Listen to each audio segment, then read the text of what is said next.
Welcome back, Brooklyn Nets fans, MTN Nets podcast. I'm actually recording during the game. I mean, that's how boring these games have gotten. Like, I'm actually recording in the third quarter right now.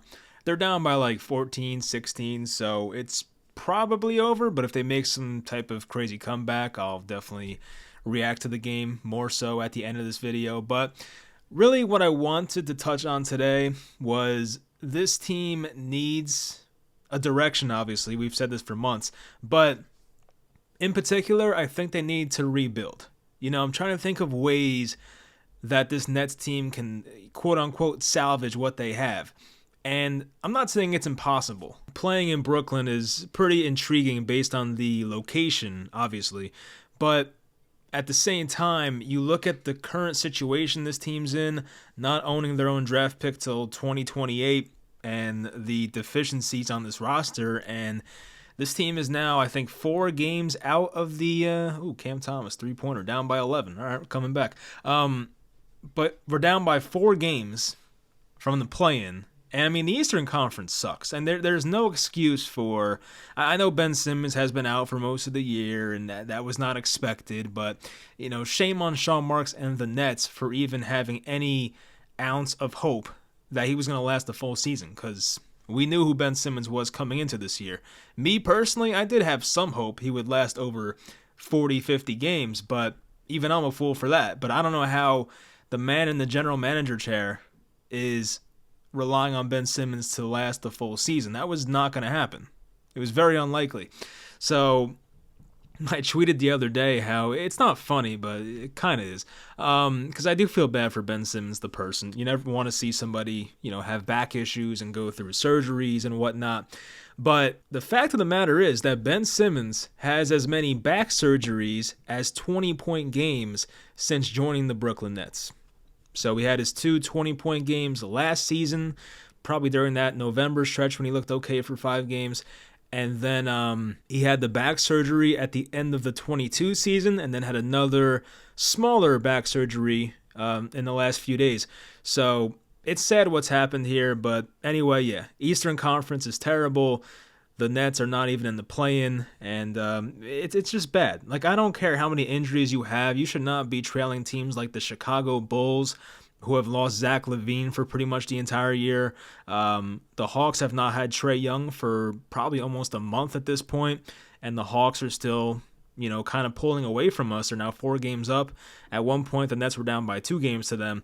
So, yeah, I mean, their chances of making the playoffs are just, I don't think they're it's probably non-existent. The Nets are not going to make the playoffs, and it is what it is. And I hate to say this, and I've probably said it before, for a dumb organization, which based on their actions the past couple of years, the Nets are definitely a dumb organization. Like, I used to think that the Nets front office was just a very smart group that was forward-thinking and had foresight and did their due diligence on certain things, but just based on what's come out and what has happened, whether it was waiving the Ben Simmons physicals and just letting certain guys go in free agency that they shouldn't have, Jeff Green, obviously, bigger picture, trading away 2 Hall of Fame players or 3 Hall of Fame players and not getting any young star under the age of 25. Like, the returns they got on those trades so far, we won't know until the draft happens, which, there's a lot of Suns picks coming up, thank God.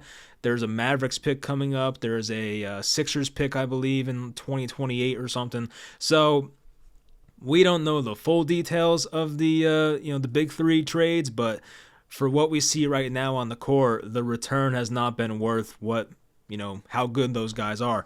So that's the unfortunate part. And there was the rumor probably around the All-Star break, that the Rockets offered Jaylen Green and quote-unquote most of the Nets picks back. I do believe the Rockets have 4 more, or they control 4 more of our drafts.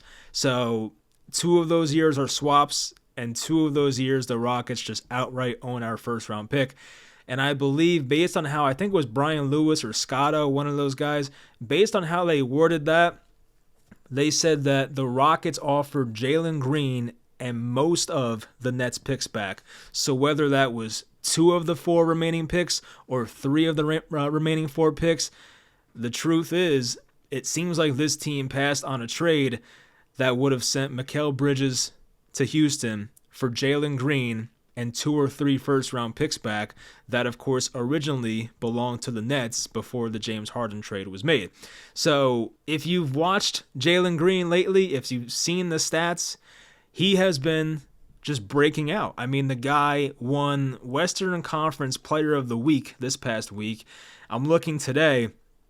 Jaylen Green is at 9 for 6. No, he's 11 for 18 now, 7 of 11 from 3, 10 rebounds, 3 assists, and 37 points in 31 minutes for Jaylen Green. Yes, it's at the Wizards. Got to include that, but this man for the past couple weeks here has been playing at an insanely high level, and he just turned 22 in February. And I understand that a Cam Thomas and Jalen Green backcourt is some of the most atrocious defense you can have. But to say no to this guy who just turned 22 and apparently was just on the verge of breaking out, to say no to that, it looks like a massive mistake right now. And I don't know if the Nets can get that offer in the offseason again. They might have missed their chance, and Jalen Green obviously is playing up his value. Meanwhile, the guys on the Nets, whether it's Mikal Bridges, who's been pretty bad lately, or anybody else, not named Cam Thomas or Daron Sharp, I guess, everybody else is playing their value down. So whether it's, some trade candidates like Mikal Bridges or Cam Johnson or Dorian Finney-Smith or whoever, everybody's value on this Nets team has been going down. Like, you think about Mikal Bridges' value when the Nets acquired him a little over a year ago, and you had reports of teams offering 4 first-round picks. Now, mind you, the 4 first-round picks would probably be later picks because I'm sure it was from a contending team. I think Memphis was in the rumors, and obviously Memphis sucks this year, but they lost their entire team to injury. You can't predict that stuff. But it just seems like the Nets miss another big opportunity. And if Jalen Green turns out to be a stud and we could have made that trade and got most of our picks back, that's going to be another thing added to the long list now of mistakes that Sean Marks has made in recent years. So anyway, at this point with this team, as I've said, it's tough to watch. I could never imagine doing a podcast during the game, but this is where we're at. I feel like most of our fan base has stopped watching the games. If you still do, God bless you. I don't watch them as closely as I used to, but I still put the Nets on in the background, or I'll check in the second half. Like, for instance, on Sunday, the game they lost at San Antonio in overtime, which that was another pathetic loss. They were up by 10 with like 3 minutes to go. I was watching a movie with my girlfriend, and the movie ended at like the end of the third quarter. So I was able to watch the end of that quarter, the fourth quarter, and overtime. So I tuned in just in time to see us blow the lead. And they were up by 3 points in overtime, up by 2 at multiple points. They still lost the game. I know Wemby was incredible. It was just unacceptable to lose like that to a 14-win team. Of course, Yes Network, just to tease us, they put I just tweeted this before too, which is funny. I was thinking back to the last 2 or 3 times the Pelicans played the Nets at Barclays, and it goes terribly. So 2 years ago was the game that KD hurt his MCL the first time, which led Harden to, ask for his trade. And then last year, it was the opening night game, Ben Simmons' debut as a Net, and they lost by, I think they only lost by 15, but it was worse at certain points in like the third, fourth quarter. So some rough games versus the Pelicans lately here at Barclays, and this one's no different. They're up by 18 halfway through the third quarter, but they showed that lineup last year, and man, like it hurts to look back on. Like, imagine if this team had a healthy Ben Simmons, Ben, Kyrie, KD, Royce O'Neal, Nick Claxton. Like, that lineup should have been so good if Ben Simmons was healthy, but just another what if with this team. So back to what I was talking about before. Yeah, it seems like they missed on the Jalen Green thing, and once again, I don't know if it would have worked to perfection with Cam Thomas in the backcourt next to him, but at the same time, the way he's been playing lately, and basically he's been going up and Mikal Bridges has been going down. So that's the bad part. If they can do that deal in the offseason again, I would do it. I'm not like the biggest Jalen Green guy, but at least he makes exciting plays. At least he can score a lot of points. And hopefully he can grow into a better player. He's been rebounding the ball much better lately. He's had 7 rebounds, 8, 11, 10 tonight, and the game's not even over.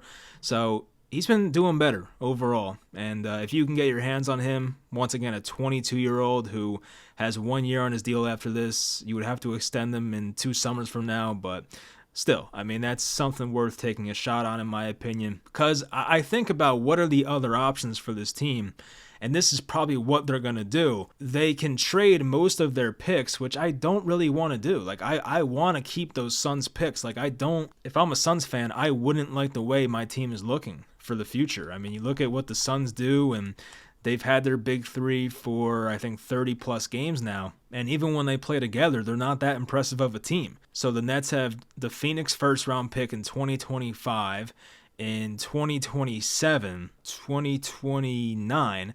So, there's a lot of picks for Phoenix coming up here. And if they implode and, let's say, KD ask out again and eventually Devin Booker ask out, it can get bad over there, I don't want to prey on the downfall too hard, but if we keep these picks, that can be our way out of this mediocrity that the Nets are in right now, and that's being generous because they're worse than mediocre. So if it's me, I'm holding on to those picks, and I'll put the picks on the graphic here. If you're listening to the podcast, I'll kind of list them off quickly here, but I feel like from now until 2029, the Nets have a good amount of picks. They can really make something work here. I don't know who's going to be in those draft classes. It's a few years away. But once again, if the Suns do implode and things aren't looking good there, those picks can potentially be very high. So that is something, in my opinion, that is worth holding on to. And if I'm Sean Marks or the future general manager of this team, I'm holding on to those picks. And unless a A-level star comes available and he's at a age where he's in his prime or entering his prime, I'm talking about just a select few of players. I'm talking, even Giannis might be 30 soon, so I don't know if that's worth it. But I'm talking about, if Luka's available, I don't know, Jason Tatum, that would never happen. But you get the point. Just somebody, in their mid to early 20s that's a star in this league. If they come available and that player can completely change your franchise on his own, kind of like how Jason Kidd once did for this franchise 20 plus years ago, and how who else, I guess Darren Williams to a degree. It definitely fell short of what we wanted, but the Nets, when they got Darren, were just awful. And then a couple years later they moved to Brooklyn. They were a playoff team, and they did get out in the first round, but they definitely should have won that series. But yeah, so there's different ways you can do this, but if it's me, I don't want to trade most of those Phoenix picks for Donovan Mitchell, if he's available, which we don't know if he is or not. Mikal Bridges missed a wide open corner 3, down to a 19-point game off the Jalen Wilson offensive rebound. At least Jalen Wilson's playing. And that's another thing. I want to see these young guys play. The wins and losses at this point, they don't matter, sadly. The Nets don't own their own first-round pick this year, once again. So there is no incentive to lose. But at the same time, I think it's more important for this team. At this point, it's a sunk cost. It is what it is. You know what I mean? Whether they win 2 more games this year or they don't, the Rockets are still going to have a good pick. So it really doesn't matter. If it's me, I want to see guys like Noah Clowney play. Noah Clowney, I think, is 19 years old. He was born in 2004. My goodness. He was playing great in the G League this year. Jalen Wilson, I want to see him play. He's been very cold from 3 lately. It's funny, this kind of was the same thing with Kessler Edwards a couple years ago. I feel like when Kessler Edwards got his extension, he couldn't make a shot. And now Jalen Wilson has the same thing where he signed his extension and now he can't make a shot. They just interviewed Dariq Whitehead before or during the game, and he was in good spirits. He was talking about how they want to make sure he recovers the correct way this time from his surgery. I forget what it was. Was it a shin injury or something like that? So, Dariq Whitehead, another guy who he was born August 1st in 2004, so he's probably 19 as well.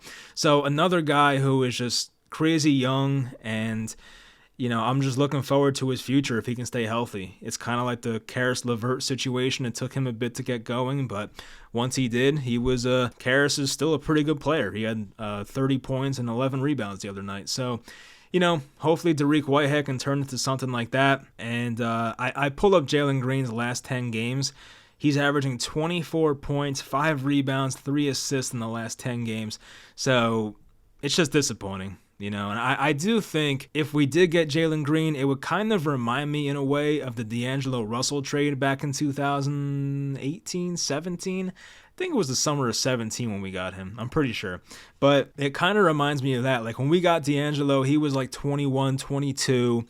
Obviously, the Lakers thing didn't work out. It was just wrong place, wrong time. There was the Nick Young snitch thing that happened as well. So it wasn't exactly the best situation, but he needed a new start. He needed a fresh start. And going to Brooklyn kind of just, I don't want to say revived his career, but it brought his career to a different level. And I feel like if you brought Jalen Green to Brooklyn, the same way they brought D'Angelo Russell to a Brooklyn team that was going nowhere, it seemed like, it can be a similar effect. It's not going to hit every single time, but if you're asking me, would you rather take a shot on a 22-year-old in Jalen Green with a high ceiling or keep Mikal Bridges, who we know who he is by now? I'm taking Jalen Green. And I think the guys, like, obviously, if you can somehow get an A-level superstar in the offseason, then yeah, keep Mikal Bridges. But I'm assuming that this team is not going to get somebody who is, in my opinion, an A-level superstar, a guy who puts you over the top. I don't know if that guy will be available. Like there's the rumor about Paul George possibly hitting free agency. He's a nice player. I've always been a big fan of Paul George. He has a very smooth game. He's having a great season. At 33, 34 years old, does it make sense to bring Paul George to Brooklyn? Guys like that just don't make sense. They don't fit the timeline. So to me, if Sean Marks stays, it feels like that's the direction they'll go in. They'll try and pair Mikal Bridges with a B-level star and hope it works out and hope that somebody else in the future becomes available. But to me, I'm ready to start this rebuild. I've been ready for a couple months now. Because I'm looking at the future, right? The Nets have all these picks from 2025 till 2029. So, or even 2030. They have their own pick, thank God, that year. So that's good. But they have a lot of picks in 2029. They have their own first-round pick. Dallas is unprotected first, and Phoenix unprotected first. So 3 first-round picks that year. Look at that. Mike Williams, the new Jets receiver at the game. Look at that. So that season, I know it's 5 years away, but they have 3 first-round picks that year with teams that we don't know what their future is going to be. Obviously, by 2029, Kevin Durant probably won't be in the league, I don't think. So, God knows where Devin Booker will be. What's his name? Bradley Beal will be 36, 37 by then. It's just like we don't know what that team's going to be. Like that pick can be very valuable. So if it's me, I'm looking to get guys that are 19 to 24 years old and building them up like Jalen Green or whoever else it may be. Even guys on the roster, Day'Ron Sharpe, Cam Thomas, of course, Dariq Whitehead, Noah Clowney. I'm building with those 5 guys, whoever I just listed, and I'm building and looking towards the future in 2026, 2027, when I have those picks, and you can add those new picks to this nucleus that already has Cam Thomas and Jalen Green and Day'Ron Sharpe. Like, to me, it's a good plan. You're thinking 3 years into the future, obviously, but I think once again, it comes down to a general manager having foresight and trying to predict what's going to happen next. It's not about who can look in the past. Like, obviously, we all can look in the past. It's about trying to predict what's going to happen. And if it's me, I'm looking at the picks we have in that window from 2025 till 2029 and being like, yeah, we have a really good amount of picks and possibly can be great picks depending on how Phoenix or Dallas, turns out with their core of players right now. So I just hope they start over and go for the rebuild. It may take a new GM to get there, which at this point, I don't know if Sean Marks will be the GM or not. I really have no idea. If he is, that'd be crazy. It just would make no sense at all to me because I don't know how you make this many mistakes and you still have your job. So to me, I don't get it. But maybe there is some master plan that Sean Marks has in the offseason. He had that interview after the trade deadline where Sean Marks literally said he could have acquired all-star level players. He basically said players that were on the big threes level, which are 3 future Hall of Fame players. So Sean Marks says he had the opportunity to acquire players of that level. He didn't do it, but he had the opportunity. So that's what he's telling us. Do I believe that? Not really. I don't, because I don't know what players were available the last 2 years that are Hall of Fame level players, unless you think Donovan Mitchell. Dame obviously will be a Hall of Famer, but you're talking about Dame at 33 with a big-ass contract till he's 37, so it's not too appealing. The Nets obviously could have had Dame if they wanted him, so, based on how he's played so far, he's not terrible, but based on how it's been going and the lack of defense, and he's had a lot of off games this year, I'm still happy they avoided the whole Dame Lillard thing, but, I at least give him credit for not doing that. So, yeah, it really depends who's the GM in the summer. If Sean Marks is fired, they probably will go for a rebuild, and they'll do this thing the right way. But if Sean Marks stays and tries to save his job for the 50th time, they'll probably trade those Phoenix picks and the Sixers pick and the Dallas pick just to try and get a good enough team right now. But that team they would build with those trades, I don't think is good enough to win a finals. And to me, it's like, why would you trade all those picks just to have an opportunity to be a 4 or a 5 or a 6 or a 7 seed and not play for a championship? Like, it would make no sense to me. It would just be like a stupid win now type move that would throw away your future. So to me, I would be patient. I would wait for the right opportunities. I would trade a lot of these guys on the roster in the offseason for younger players, that being Mikal Bridges. See what you can get for Dorian Finney-Smith. If you can sign and trade Nick Claxton and get a young player in return that has a lot of upside, I would do it. If not, I guess bring him back. It's going to be on a contract that we don't like, but Claxton is only 24. And I saw the Nets Instagram, I don't know, the Nets media page. I think I saw this on Instagram. They posted like a shoot around video of Claxton shooting threes in the corner, and he made 3 in a row. And I'm like, why can't this guy shoot in the game? Like, he can make them. I just saw him make 3 in a row. He made that one against Phoenix earlier in the season, back when we were 13-10, riding high. But he can make those shots. They just don't let him. So here we go with the full court trap stuff that it's not going to work to start the fourth quarter here, down 16. Anyway, so yeah, Claxton can shoot. I feel like the ceiling for him is higher than we've already seen, but they just won't let him develop his game to that level. So, but if it's either lose Claxton for nothing or overpay him, I would just overpay him. Like, you're kind of just, your back's against the wall. Claxton literally has them by the balls. He does. Like, it's a bad situation to be in, but that's just the truth. Cam Thomas fouled from 3. All right, I'll take those 3 free throws. Zion's had a lot of stupid fouls this game. And so has Claxton, in fairness, but reckless closeout there by Zion. It wasn't too bad, but still.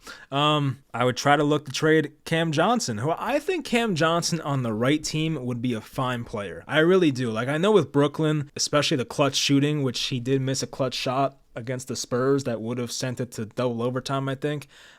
He missed that shot, and I think I heard somewhere that his clutch shooting percentage is like 16%, so it's just god-awful. He really is Joe Harris 2.0, but Cam Johnson has had moments where it's like, that's the guy that's worth all that money.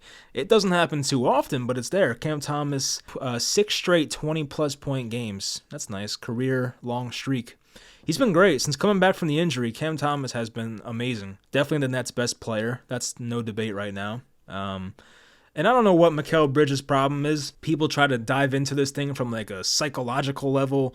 What's going on in his head? I don't know. Is he tired? I don't know. It's a lame excuse to me if you're tired. Like, you don't have to play every single game. No one is forcing you to play every game.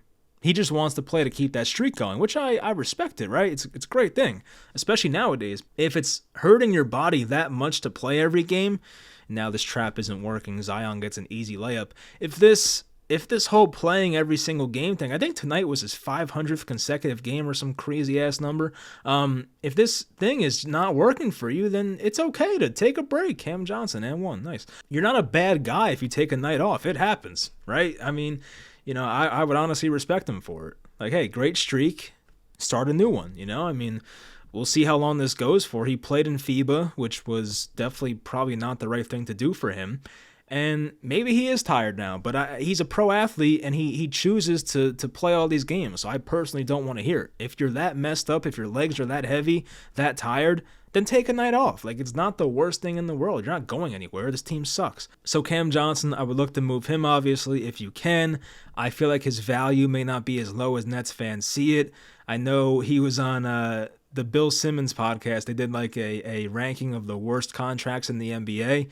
Ben Simmons was number 1, which obviously makes sense, but there's only 1 year left on that deal, so maybe it's not the worst. Oh, wow.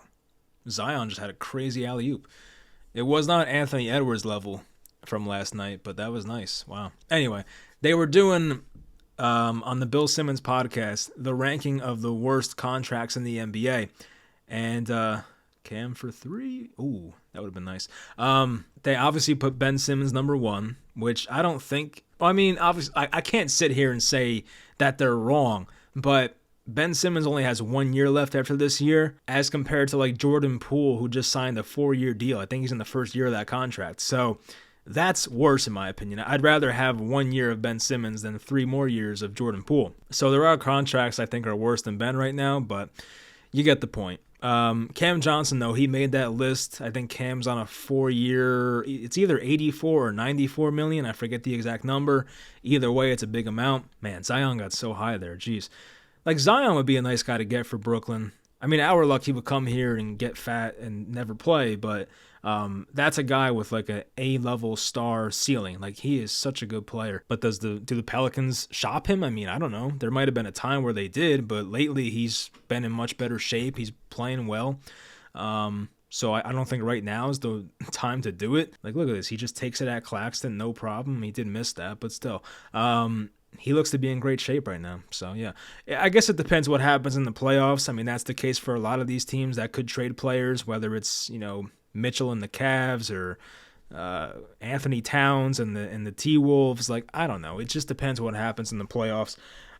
So, yeah, once again, trade Cam Johnson if you can. If you can move off Ben Simmons, great. If not, you let him sit on the bench for a year, play 10 minutes a game if he can, and whatever. Fine. So yeah, I guess the last thing I can say is just hang in there if you're a Nets fan. I mean, I am as frustrated as I've ever been with this team.